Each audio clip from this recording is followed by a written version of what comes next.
I am so looking forward to chatting with today's guest, Janet Bomser, from all the way from Toronto in Canada. And I've only recently met Janet last year. We're both studying spiritual psychology through the University of Santa Monica. And I met Janet in one of our breakout groups, and we just connected. And I knew that I wanted to find out more about Janet. So I've invited her as a guest. And Janet's at a really interesting stage in her life, a real transition point in her life. She's been a very successful and still is a very successful businesswoman and entrepreneur, and has very many strings to her bow. And you know the saying that if you want something done, to ask a busy person. And I kind of get a sense that that's how Janet has lived her life, and I can relate a lot to that. She's a highly regarded and awarded lawyer who focuses on business optimization. And I really love this too. Janet really focuses on cultivating high-performing and passionate and caring cultures, which is just sets my heart on fire. She's led legal practices to great heights. She's built her own very successful national corporate immigration law practice. And Janet was so successful that PricewaterhouseCoopers bought that from her. And since doing that, Janet has been in a bit of a transition point about what's next for her. And that's what that's one of the things I really want to chat with Janet about. So welcome, Janet from Toronto. I'm so excited you're here. Well, thank you, Catherine, and thank you for that beautiful introduction. And thank you so much for inviting me to be a guest on your podcast today. I'm really excited to be here. Oh, I'm so excited too, Janet. And one of the things when we got together and we met through the spiritual. Oh, and that's the other thing that I forgot to mention as well. So studying spiritual psychology, you're also studying to be a life coach, which also sets my heart on fire. That's something that I do, and I'm very, very passionate about. And in your spare time, you are a loving wife and mum of 6. That's right. Do you have much spare time? Not a lot, but I actually do manage to make time. Yeah. Important to me. Yeah. Yes. Yeah. So tell me, Janet, what's the last couple of years been like for you? Because, from the intro, you have been a very successful entrepreneur, businesswoman, and I get a sense that's in your blood. What's the last couple of years been like for you in that transition point? Yeah, well, going back to pre-COVID, I actually experienced a few big life traumas. Oh. So my mother was diagnosed with stage 4 pancreatic cancer, and then she passed away. And shortly after that, the father of my children was diagnosed with stage 4 colon cancer. Oh, goodness. Then less than 2.5 months, he passed away. And all of that was so hard. And I ended up leaving my position as managing partner of the law firm, which was also very difficult, leaving something that I had invested so much time into growing, and it was so successful. And right after that, COVID started, and it was a huge transition, because I was really in a place where I was pretty distraught. It felt like I'd been beaten up by life a bit. Yeah, and I was, experiencing a lot of grief and a lot of confusion. But one of the silver linings for me, and at least our family with COVID, was that we were all home, and that we were all together, supporting one another, following this very difficult time of loss and grief. And that was really necessary for where we were all at.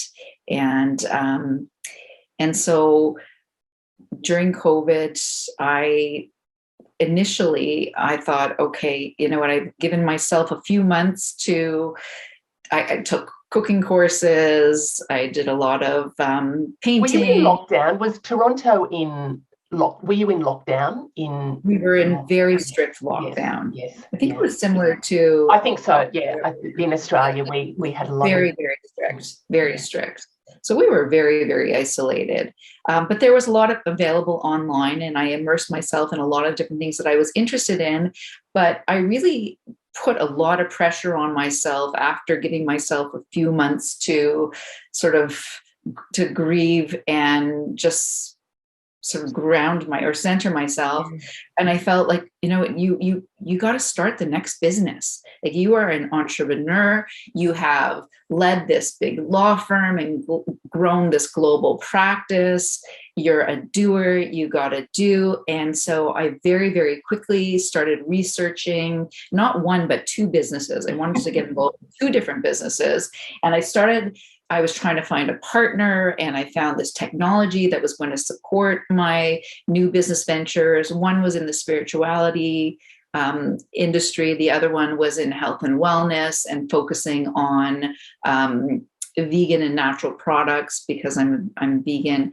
And I was really like working long hours at this. I can. And I was really, really stressed. And one day I thought, well, I just sort of had this epiphany, and I realized I was actually reading Eckhart Tolle's The Power of Now. I had just completed it, but I just realized for the first time, even though my husband had said to me, you know, you don't have to do anything. Like, you are, you know, you've accomplished whatever, you know, you've set your sights on, and it's okay. You don't have to push yourself so hard. But inside of me, I felt like, no, like that is what defines me, and I need to push myself and get that next big company going in order to feel like I'm enough. And then I had this epiphany, and I realized, like, you are the only one who is telling yourself that you have to push and go and achieve and build, and you have never, in at least 2.5 decades, if even more, like, you've never taken a break. Yeah. And just allowed yourself to just enjoy life and just not put any additional pressures on you. And here you have this opportunity to spend time with your family and to pursue some of your interests. So I had a long conversation with myself, and I was like, okay, you know what? Pens down. And for the next year, you're not doing any of that. Forget about starting a business. Just give yourself time to breathe and pause and just be. Yeah. Oh, I want to ask you something about that, because I remember when we met in study class, and I just resonated with that sort of busyness and doing. Like, I'm a doer. I can get stuff done. But when people say, you know, you don't have to be doing all of that, I kind of get a bit of a feeling of discomfort, because it's about, how do I just be? What was going on for you, Janet, when your husband and others were saying, you know, you don't have to do all of this? What was how did that feel? Like, how do you experience that? Yeah. That's a really good question. Yeah. And I thought a lot about it, what was going on inside of me. First of all, I was having an identity crisis. Yes.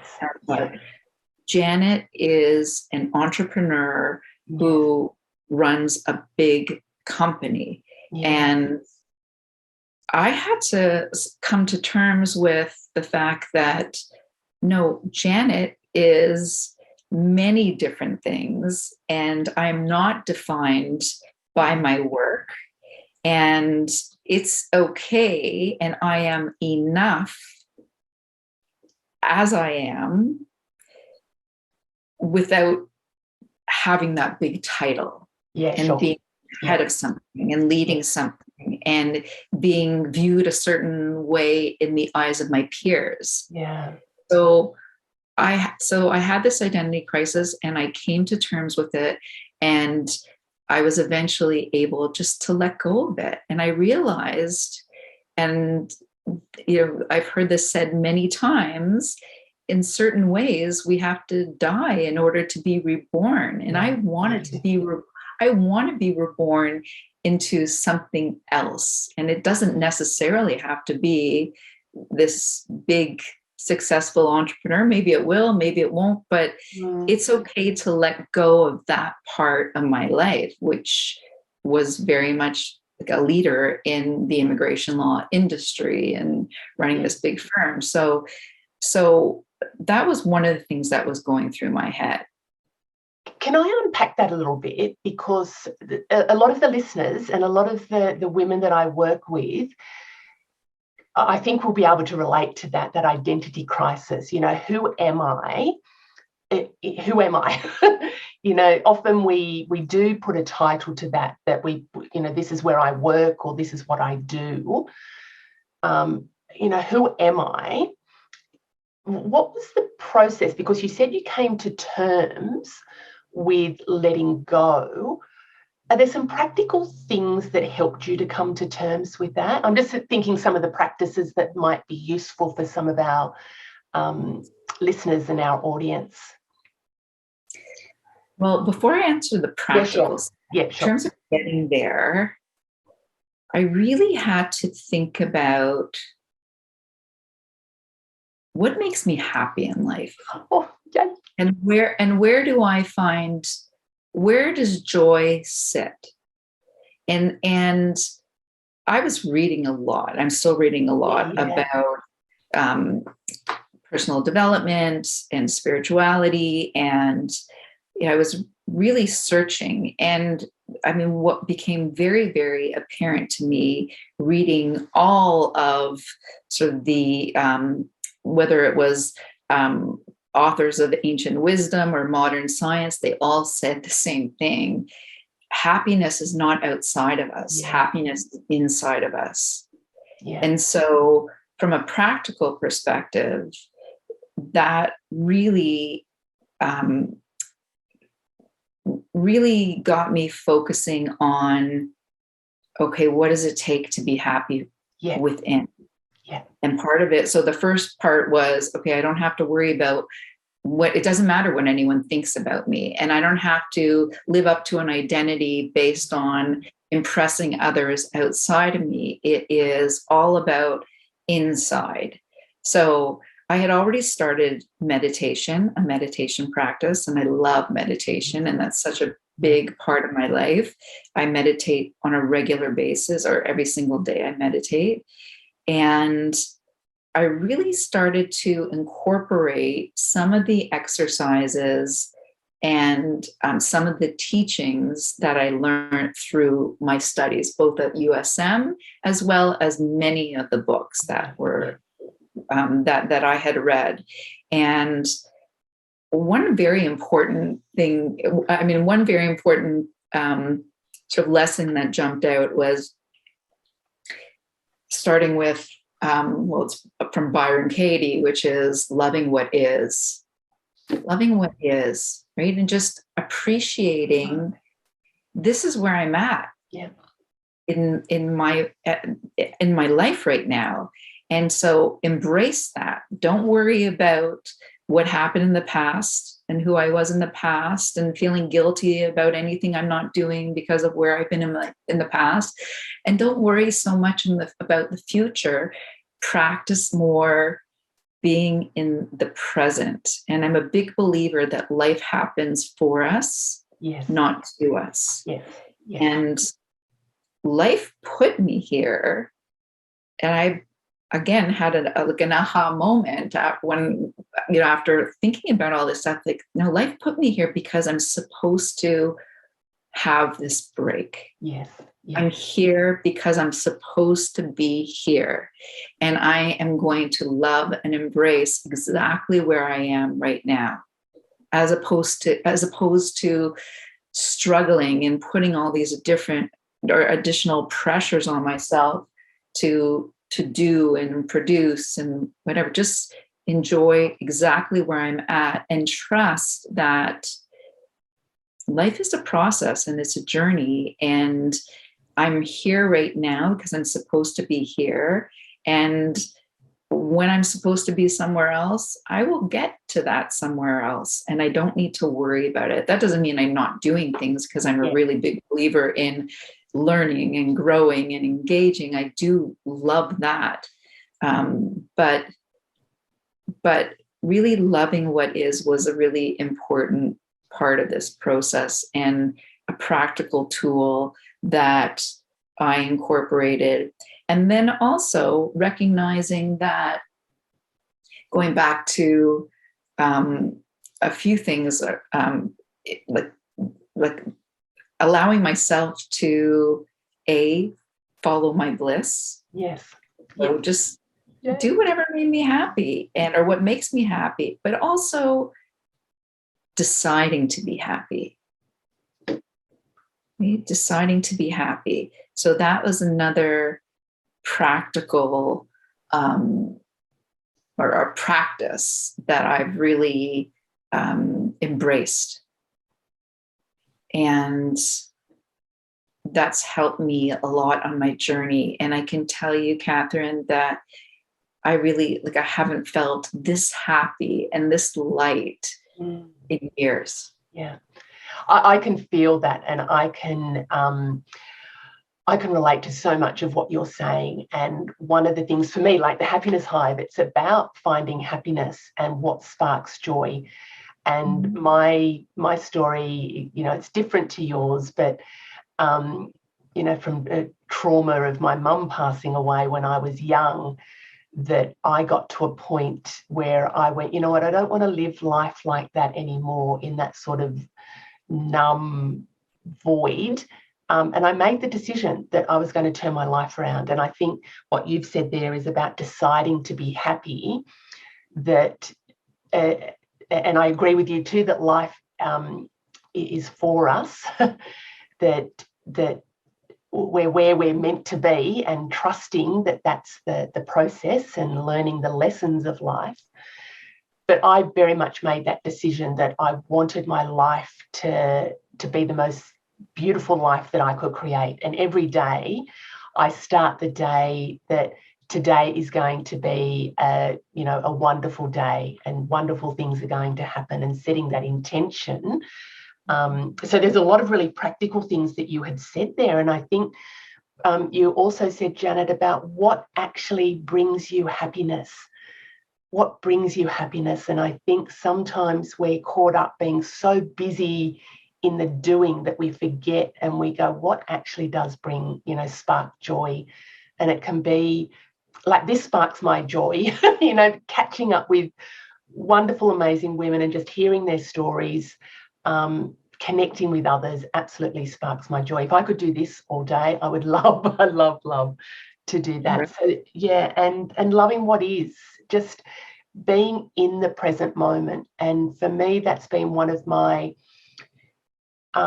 probably most powerful practices, but one of the hard ones as well, that it's about loving what is, and being in the now, not in the what am I going to be achieving tomorrow and the next day and the next year and the next whenever, and not living in the past of, all these things happened. It's about being in the now and loving the now. And when you said that you just feel so much peace and lightness, that's exactly what I experience. I get my head starts racing when I think about what I've got to do next, and all the this and the that, and the, getting caught up in the busyness of it. So they're beautiful. So many.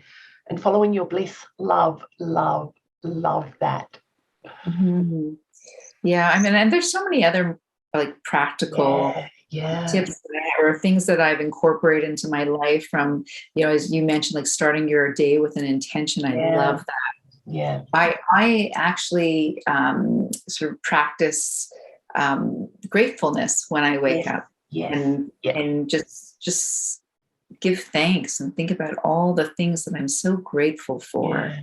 And I love starting my day like that. And just even like sending like light and love to people in my life, and just taking that time to really just appreciate. I feel like I've become so much more appreciative for life and people, nature, right? All the opportunities we have and everything that's around us and all the good things. And going back to the happiness part, and just as I mentioned, deciding to be happy also is very influenced by what we focus on. Oh, absolutely. Yes.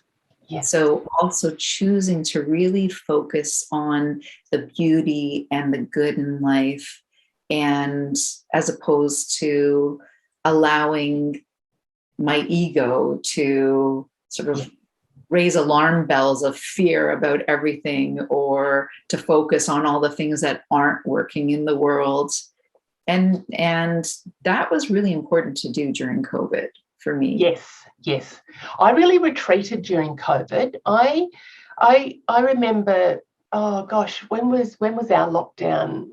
It probably happened March-ish, I think. And I remember in the January of that year, I do a lot of January is my time to sort of do my reflecting of the previous year and what do I want to bring into my life for the next year. So and it's summer in Australia in January, and it's just that really beautiful, energetic time for me.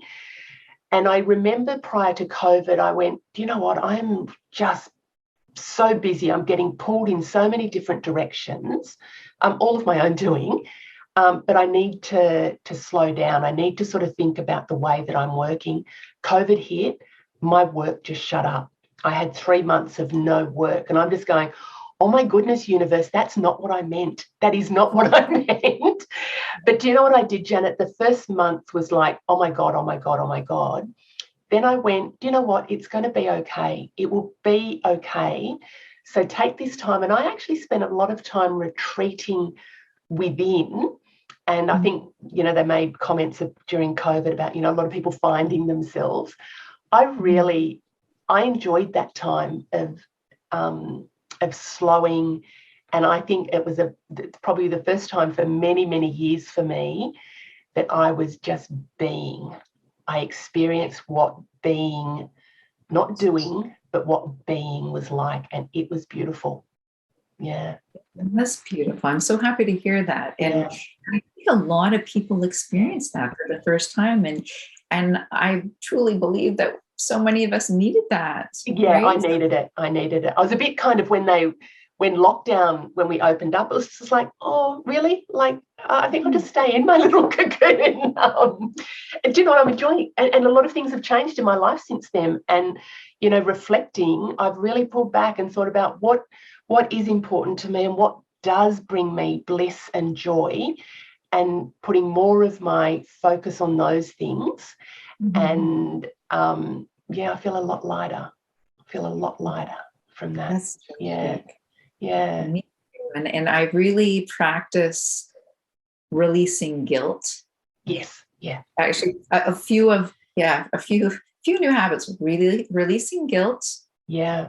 Practicing not judging myself or others. Oh, yeah. I'm still that's still my lesson. That's I'm practicing it. Yeah. And also letting go of fear. Yeah. Yes. Yeah. Letting that go. Whenever I hear it, I just sort of say like laugh at it a bit, or basically say like, I'm not falling for that one. Choosing love over fear. Actually, that's interesting, because I do a lot of work with my clients around letting go and releasing and changing the narrative around those stories that we tell ourselves. And there's a whole range of processes that I go through, and it's often, depending on who I'm with and what we do. But when you talk about letting go, I just heard you say then you recognize the voice. Is that you're able to recognize the voice, and then you say, you're not running the show. Yeah. Absolutely. That has definitely been something that I've learned over the last 2 years, to be much more aware Yes. and to to to not be hostage Yes. to that voice. Yes. Right? The voice doesn't control me, I control me. Yes. And so hearing that voice and setting it aside, and I've become very, very good at becoming very sensitive to anytime I feel a disturbance, and this is part Yes. from Yes. USM, but feeling that disturbance, examining it and releasing it through several different Yes. tools that I use.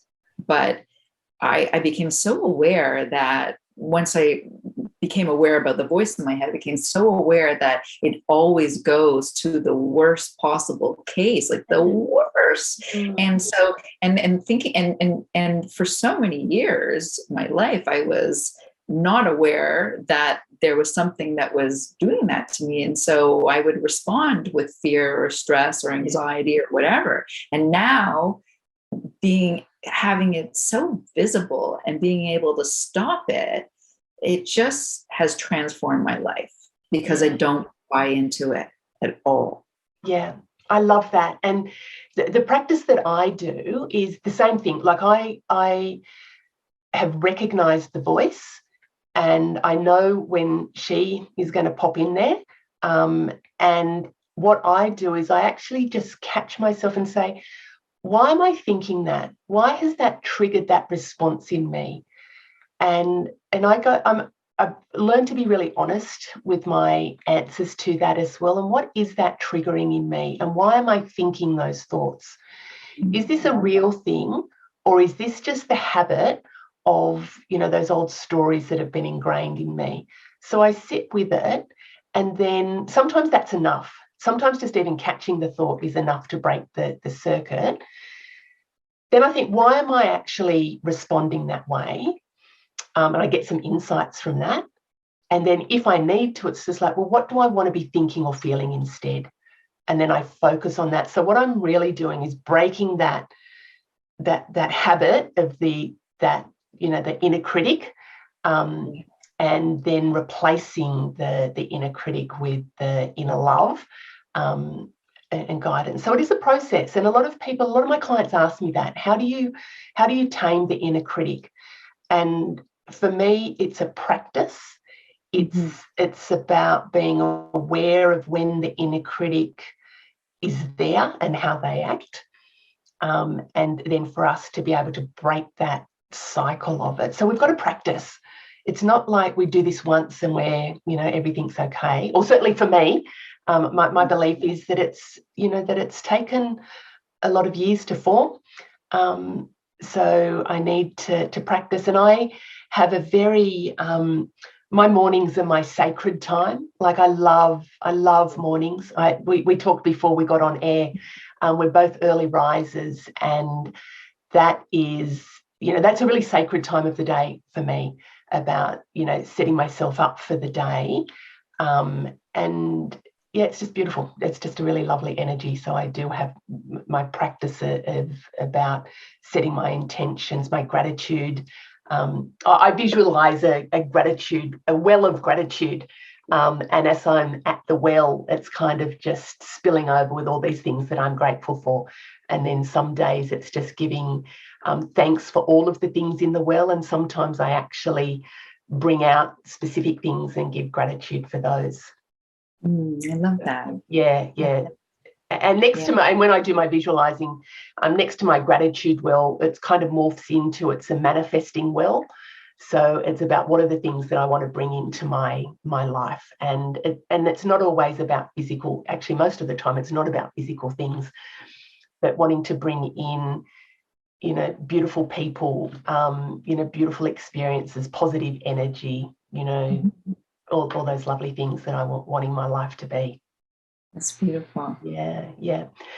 Well, what are some of the other things? So it sounds like the transition, it's an evolving journey for you from the busyness of your, corporate Janet to the non-corporate, the being Janet. Are there any other things that you're sort of experiencing at the moment around that, establishing your identity? Yeah, I feel so much more balanced. Yeah, Like nice.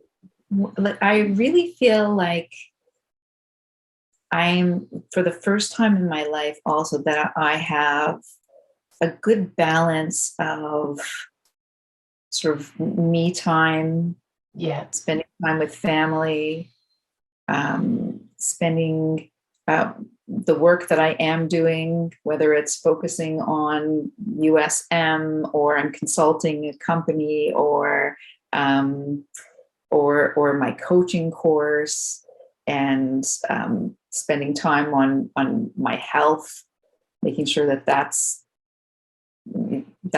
everything's going well there.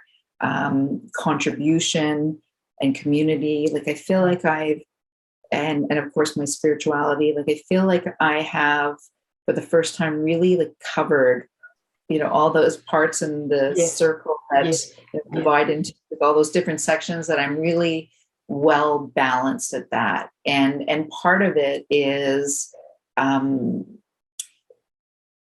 like allowing myself to have time for things. Part of it is not putting any pressure on myself if I don't check every single Yes, box as yes, yes, well. yes. And then just really like embracing things that I'm interested in, and as I mentioned before, that light me up, and not waiting until I think I'm good enough to do certain things, but just not having that hanging over my head, just jumping in and doing things and trying different things that I think I'm interested in, playing guitar, or I took singing lessons, and I'm starting to do an outline for a book. And previously it would have been, well, you have to like know how to write or be like a good writer in order to do these things. And now it's really about, no, just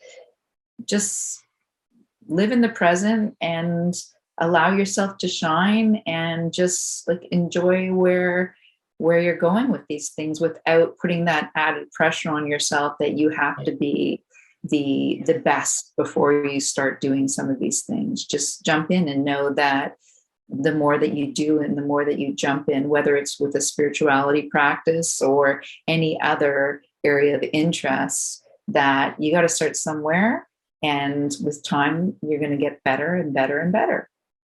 Yeah, I so agree with that. I think a lot of people, fear holds people back, certainly has for me, but that feeling of perfectionism and the standards that we put on ourselves. And I know for myself, I can't say for everybody else, but they're self-imposed. Those standards are ones that I've put on myself, not what other people have put on myself. So, and then the inner critic comes in because I haven't lived up to those unrealistic expectations. And so I'm very much like you, is bringing it back into, enjoying, following my bliss, absolutely following my bliss. And I think, I certainly am at a very, very happy point in my life. And I think when we feel good about ourselves and feel good about what's going on, life reflects that back to us. Yeah. Absolutely. Yeah. Before one last question before we wrap up, what's the future hold for Janet?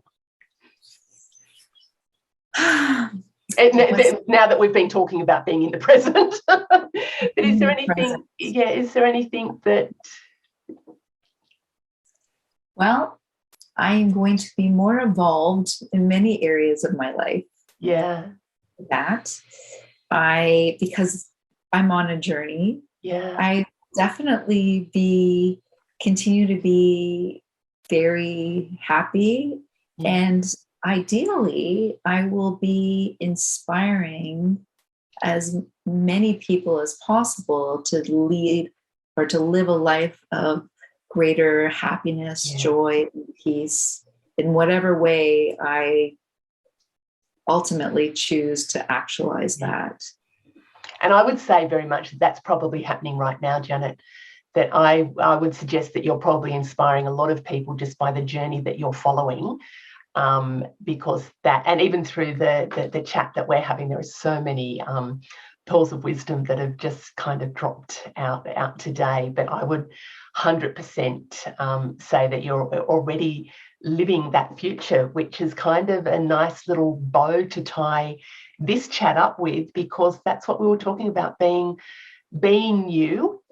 And I think that's exactly what you are doing. You're embodying those words that you're saying. So I have just loved chatting with you, Janet. I really have. And let me just ask you, where can our listeners find you? We'll put the details in the show notes, but we've got LinkedIn.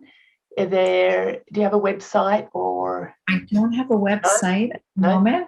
I can be found on LinkedIn, and they're welcome to message me. And sure. I'm open and would be happy to speak with anyone who would be interested in hearing more about my journey, or if there's anyone who can help anyone with their journey. So that would be so much, Catherine. This was such a pleasure. This is beautiful. I really love the purpose behind the Happiness Hive podcast is really just hearing from women and just how they do life, really. It's not any more complicated than that. And the beautiful stories, and just for people to meet people that they wouldn't ordinarily meet, and just to hear how they do life. So thank you, Janet. I have just absolutely loved having that chat again. And I hope you have you'll have a beautiful evening. I'll have a beautiful day. We're coming to you from the future. So hugs and happiness. See you. Hugs and happiness back to you. And enjoy your happiness, Catherine. You are just oozing with happiness. I can see it. It's coming through the screen. So yeah. Do you know what? Yes, I absolutely feel that. I can. I'm in a really, really great spot. So I'm glad you can pick up on that all the way across the waves. Well, thank you again. Love to you and to all your listeners. Thanks so much. Thanks, gorgeous. Bye-bye. Bye.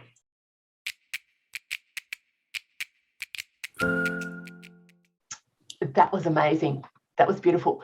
And just even with this recording, that just captures. So was there some other stuff that you were going to say? Well, I was just going to talk a little bit about, you asked me for some practical tips on happiness, but also on like dealing with the inner voice and the inner critic, and a few things that have really worked for me. So first of all, the awareness is key, and the meditation. The meditation has been so important because it has allowed me to get more comfortable with listening. Yeah. So that's been really helpful. And through listening, I've grown in awareness. And every time, in different circumstances, when I hear this voice that takes me to the worst possible place, as I mentioned before, I can stop it in its tracks and just say, like, I'm not going there, or laugh at it now. Like, oh my God, like you're like, that's a good one. Voice in your head. That's a good one. That this terrible thing's going to happen. And just press that delete button. Yeah. But I also very much believe in when you feel the fear, focusing on love. I find that whenever I feel fearful, if I just change the channel in my brain and I just tell myself, choose love over and over again, the fear dissipates. Yeah. And I just go to somewhere else. So I find that really, really helpful. The other thing is, in terms of working with like inner disturbances, that I really, really like is there is an author, and I'm not sure if he's a psychiatrist or psychotherapist, Phil Stutz, and he wrote 2 books. One is called The Tools, and the other book is escaping me right now. but he talks about sort of like when you feel overwhelmed with this anxiety or stress or this emotion, you just sort of like he gives a practice on how to release that. Okay. And it really, really works. It's a Okay. little out there. It's a little out there. So I don't know if you want me to talk about it, but it really works for me. And I really do it, because like I'm into out there stuff. Others may not be, but I am. Yeah. So basically what he says is, like, imagine you have like some black tar inside of you, Sure. and you release that emotion and that anxiety, let it get caught in this black tar, and then visualize what he calls the mother, whether it's an angel or whoever you want to visual, like in front of you, and release it, whether it's God or whoever you believe in, or the universe or whatever, the source, whatever you want, you release it to the source or the universe or whatever, the mother. And it works. It works. I have done it several times now. And within a matter of minutes, I have returned to a calm, more even keeled sense of being. And it's amazing to me how. And what you're doing, there's a whole lot of different techniques around that. I use some of those with my coaching as well. But also helping people to detach from what it is that's going on for them, and to giving it different meanings. So like reframes and the letting go processes, and a lot, the mind, I'm just fascinated. The mind is just so incredibly powerful. For us to be able to do those, visualization activities, the, different processes, it's about help the mind and what we do with that. God, it's just fascinates me. I love it. Love it. Yeah. It fascinates me too. And it's amazing how we have the power to change our minds. And through the mind, we can either be in a happy place or in a fearful place. When you were saying about choosing love, one thing, and this is relatively recent for me, probably since USM, in all honesty, is about not trying to get rid of the fear or let go of the fear, because that's where my focus has been a lot, is on the external and trying to fix the thing or get rid of the thing that is causing me discomfort. And what I've been doing more recently is to not even focus on that, but just to fill myself with love. And like you said, it's sort of then you say choose love. I visualize just love. It's nothing more than and it's the intention and the visualizing of love. And I'm finding that that's working a lot. That it's and one of my I think you mentioned when we were doing the recording of the podcast about letting go of guilt. I don't resonate so much with guilt, but grief and sadness and the anger have been sort of the emotions that I've experienced, and even the grief. Some stuff I've done recently is that it's not just even this lifetime, it's eons of lifetimes of grief. And I'm not sure your belief systems, but I believe that this isn't our first, rodeo. So I've come into this life already with grief. So what I'm not doing anymore is trying to let go of the grief. I'm just feeling the love instead. And it's just this nice, it's a sort of a newer sensation for me, in all honesty, Janet. I would say it's peaceful. Yeah. Oh, I love that. Yeah. I love that. And when I say choose love, I also feel the love. Yeah. And also, I mean, one of the things I love, the lesson that USM teaches, the applying loving to the parts inside of us that hurt. Yes. That's what I'm doing. That's the bit that I'm doing. Yeah, the bits that hurt is the love. Yeah. Yeah.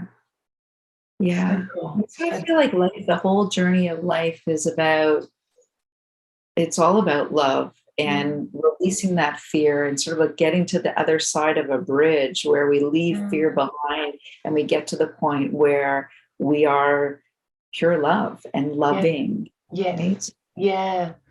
It's beautiful, isn't it? I just, gosh, there's so many things that we could share and stuff, but that was beautiful. I loved absolutely chatting with you. I love chatting with you.